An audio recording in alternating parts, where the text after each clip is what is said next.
friends, it's Carly and I am finally back with another review. I want to thank you guys so much for reaching out and sending your well wishes after my dental surgery. It wasn't that big a deal, but it took a long time for my face swelling to go down, so that's why it's been a minute.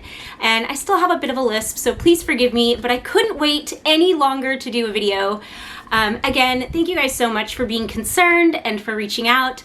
It really meant a lot to me, and I'm mostly better, so let's move forward. And today I'm going to talk about a figure that I showed you guys in one of my live streams.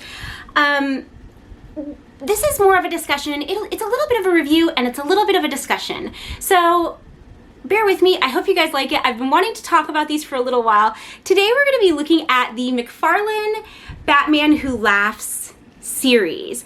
Now this is my first ever McFarlane Bat series, which I think is interesting. I want to talk about that. But there's been a lot of conversation about McFarlane toys going around. I recently joined a Facebook group that is dedicated to McFarlane toys because I've been picking a lot more up, and it's really interesting to see the way the community of McFarlane collectors are feeling about the figures that are coming out.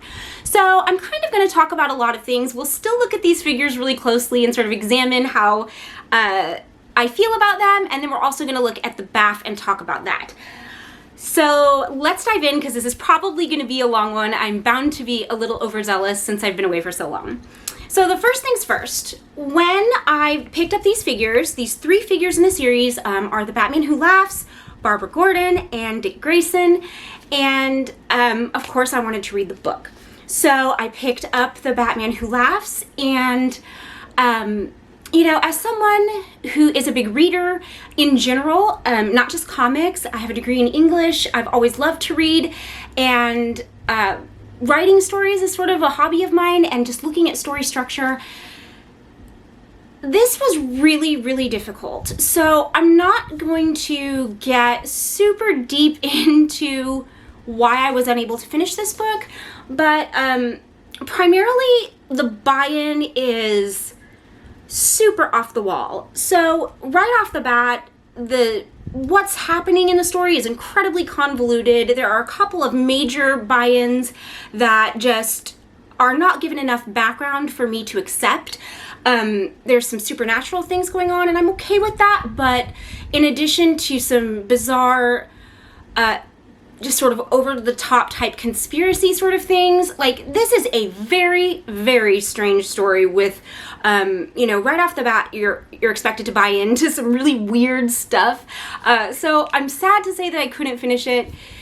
If you guys, I don't know, tell me what you guys think of this. It's been a really tough one for me. I tried to come back to it. It's been about 2 months since I got it.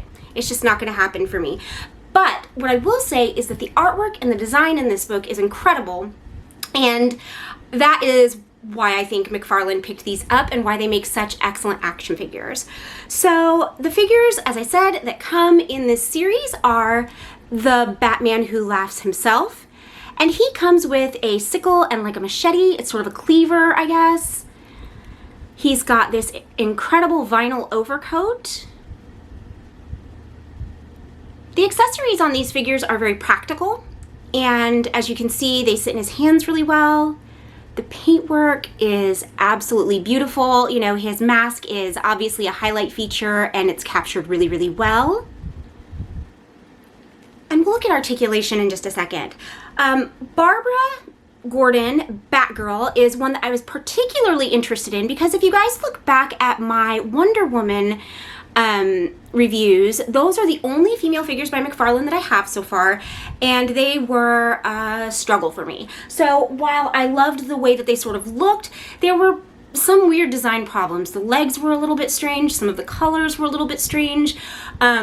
They were my probably least satisfying McFarlane figures to date, so I was very excited to get Batgirl and see if there were improvements made to her, or if McFarlane has a female figure problem like Marvel Legends does.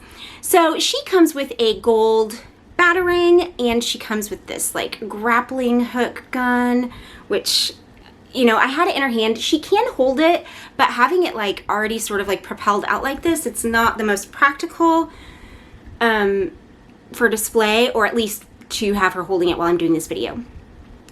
So her design work is really, really beautiful. When we look at articulation, we're gonna look at her. And then we have Dick Grayson, and he looks spectacular. His bodysuit is sort of overall like mattified to make it look like kind of a leather suit, which I think is really cool. He's got his nightsticks here. And some really great paintwork on the face too. So let's look at the articulate points on Barbara here. I'm gonna go ahead and take her Batarang out of her hand. I have been, I wanna say, and I think you guys know, really, really stoked about McFarlane figures. And I think it's interesting, when I joined this group that is McFarlane Collectors, the conversations that go on are really surprising to me, that there's just a lot of general negativity. Now, I will say that I've noticed that sort of across Facebook in general, Facebook groups. I participate over there a lot. I share a lot of my pictures. I share my videos there. I've sort of built a community of friends over there. But there is sort of this vibe in general of complaint and dissatisfaction in general in all of the groups. But with McFarlane in particular, it really surprised me that his fan base is expressing these kinds of concerns, that they're not liking the look, the design work, the articulate points, when I find them up next to Marvel Legends, which I love and collect all the time, to be at least as good and in many ways superior. So the conversation is really interesting, but as I played with Barbara a little bit, I was really, really happy with her articulate points. So we can see that her head has a great full range of motion. Her hair does hinder a little bit, but you can move it and still get some pretty great poses out of her. So, you know, that's always a big deal for me. What I really love about McFarlane figures is that all of the, major points of articulation click through. And I know there's a word for that, and I know it starts with a D, and I cannot think what it is. Somebody please remind me. But where there's a click point for each, each stop on the path of the limb. And it makes for it just feels like a more solid pose when you have that you can get more movement in each direction on each side.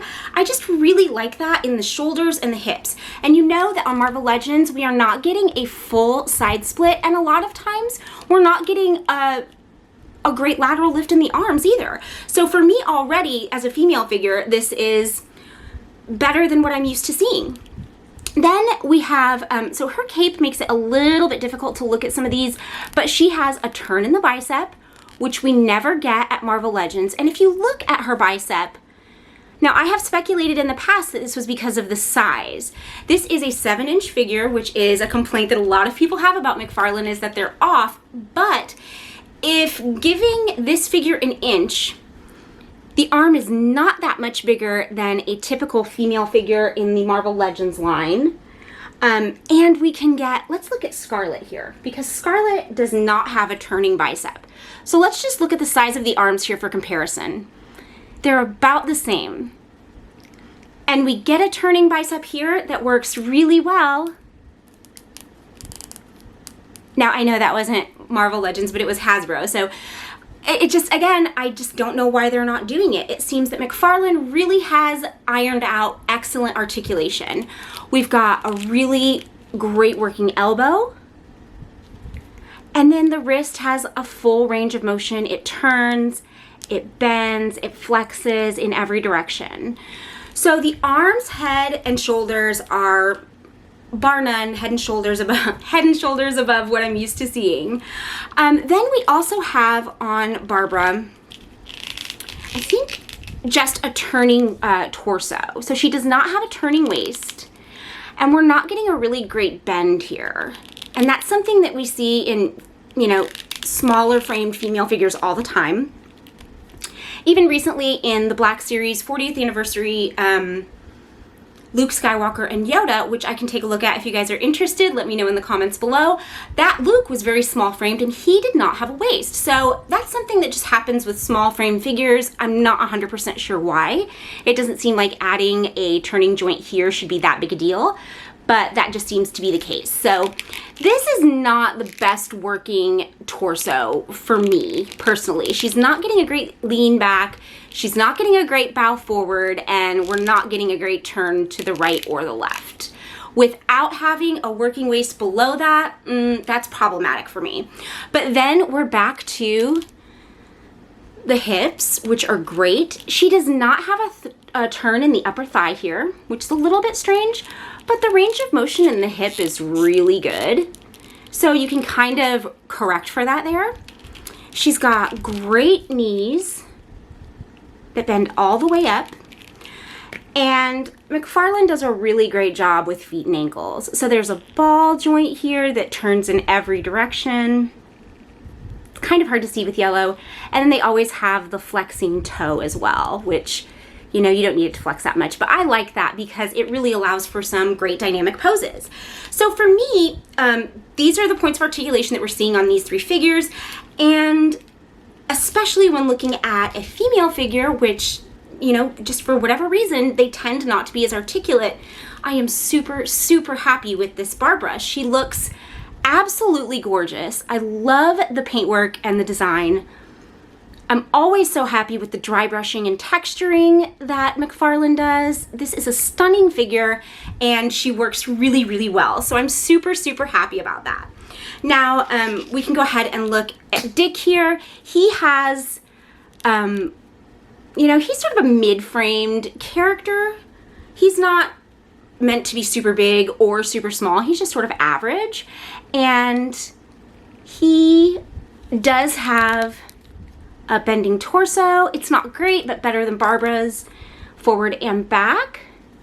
And he also has a turning waist, which shows that it can be done. So I don't know why they're not doing that on female figures. Other than that, the points of articulation on Dick and the Batman Who Laughs are standard, just like Barbara's, and really, really great. Again, I'm always so excited about the paintwork that they do. The facial sculpts are stunning, the hair is stunning, and on a figure as dynamic looking as the Batman Who Laughs, seeing this in a 3D medium is just automatically impressive. So I couldn't be happier. You know, I didn't love the book, but this is an incredibly stunning figure, and I'm really, really happy to have him. I've been hearing a lot of talk, you know, in this McFarlane group and in the community as a whole about the number of Batman figures that McFarlane is doing right now. And I sort of have a little bit of a thought on that, and it's just my personal opinion, but if we know Todd McFarlane, if you do know about him, he really is sort of the guy who took his rejections early in his career and decided that he was going to blaze the trail for himself. So he got to the grindstone, he worked hard, he came up with his concept, he knew he had the talent to back it, and he worked until he could be the main event of his own, you know, company. And because of that, Todd always sort of just does what Todd envisions. And for me, from the perspective of someone looking at an artist, and I think that no one can deny that Todd McFarlane is an artist's artist, the sort of reinterpretation of the same character in a bunch of different styles is something that tends to really appeal to artists. So for that reason, I feel like the collection of McFarlane toys overall, having so many Batman, there's a couple of reasons why I think this is. Number one, because there are so many super dynamic, stunning designs. I've got this guy, I've got this guy. I mean, these designs are iconic, they're good looking, and it's fun to interpret the same material in different ways. Why wouldn't you want to do that? So I don't really have a problem with that. I don't think that it you know, foreshadows that he's only ever going to make Batman figures. This is all sort of just like unfolding before us, and I think that it's it makes sense in a lot of ways for an artist to interpret art in as many different ways as possible. So I love that he's doing these Batman figures. Even when I'm not a fan of the story, I'm a fan of the way this figure comes out. And I think that he's choosing some of the most iconic images of characters, and especially also with Superman, which I'm going to pick up some of those so we can talk about those later. But I get that. It makes sense to me. The 7-inch scale, I feel like I get because I think that they're able to make better articulate figures. And with Todd wanting to do things his way and wanting his line to be successful in a market that is saturated with 112 figures, this makes sense to me. It makes them stand out. It makes the articulate points work better. They're striking on a shelf. Now, I can't put my Batman next to my Spider-Man, but I kind of don't care about that. These figures are going to have their own place, and I think that each one is individually successful enough that it merits that, and they're so collectible. He keeps the price right. They're good looking. I'm not going to show the rickrack that they come with, but they do get a little stand, each of them, which I appreciate. Just, you know, most of them stand fine on their own, but it's nice to have that, and they come with like a trading card. I think that he's got things figured out. So the criticisms are a little bit confusing to me. I'd love to hear what you guys think about that. Put those in the comments below. The thing about this series that is mystifying to me is this bath. So these figures each came with a piece of the Batmobile. So I went ahead and assembled half of it. Here's what it looks like. And I assembled half of it so that you could see and sort of hear the quality of the piece being put together. This is what is confusing to me. So there are just these pegs here that are gonna snap in, and you guys can already sort of hear the janky hard plastic vibe going on here. I'm really confused by that. Literally you just force these together, and then here is your Batmobile. And I gotta be real, guys, it looks like garbage. It feels like garbage. It's lightweight. It's, you know, painted poorly. I have very, very little positive to say about it, and that doesn't happen very often. I think you guys notice that even when I don't like something, I try to be positive. I just can't with this. I don't know why they did this. I don't know why they decided to make this a bath, but it is almost a total failure to me. I won't be displaying it. I nanny for a family with a 5-year-old little boy. I'll probably give it to him, and I suspect that he'll be able to break it completely in about a week. It's just not quality. It doesn't look good, and this is my first foray into McFarlane baths. I don't know if there are others. Please fill me in if there are, but this is not encouraging to me, and it does not stand up next to the quality of the toy. This car next to this figure does not make sense. First of all, logistically, because none of these figures could use this car. And second of all, just in quality, this is a really cheap piece of garbage. That said, the prices of these figures weren't really affected by the bath piece that much. So I think this guy was $24.99. I think the other two were $22.99. So it didn't really make it more expensive, but for me, I don't want it. So I just feel like there was no reason for them to do that. Let me know if you guys know what other bath figures McFarlane has. I need to do some research. I've been seeing all week long the big poster of all the McFarlane figures and looking through that, and I kind of have this little completionist itch in my heart that, like, I want to get that poster and I want to get those figures. So I'm going to try to do that. Let me know what you guys want to see. If you want me to keep on with the Batman figures, I really want to get some Superman figures. I'm really excited about some things that are coming up. There's some Robin figures coming up that look really, really cool to me. I want to keep talking about these because I think that McFarlane is getting a weirdly bad rap. He, to me, makes a lot of strange choices and maybe inserts himself in places where he doesn't belong, but I don't think anybody can question the quality of his art and the quality of his passion for what he does. So I think that there's a lot of, like, sort of crosstalk going on that is just anti-McFarlane, but when I get my hands on the actual product, I'm generally really happy, except for with this bath piece. So that is that. That was sort of my overview of this series. I love the figures. I'm going to display them. Please forgive my shelves. I need more room. I'm going to work on that. I think I'm going to try to do a live stream later tonight, if not tomorrow, to talk about PulseCon. So, and to just open some toys and catch up with you guys. So please let me know what you'd like me to talk about on the live stream in the comments below. Thank you guys so much for waiting for me to come back. I'm really excited about everything that I've got coming up, and I can't wait to hear your thoughts on McFarlane toys, on this series, and on this BAF.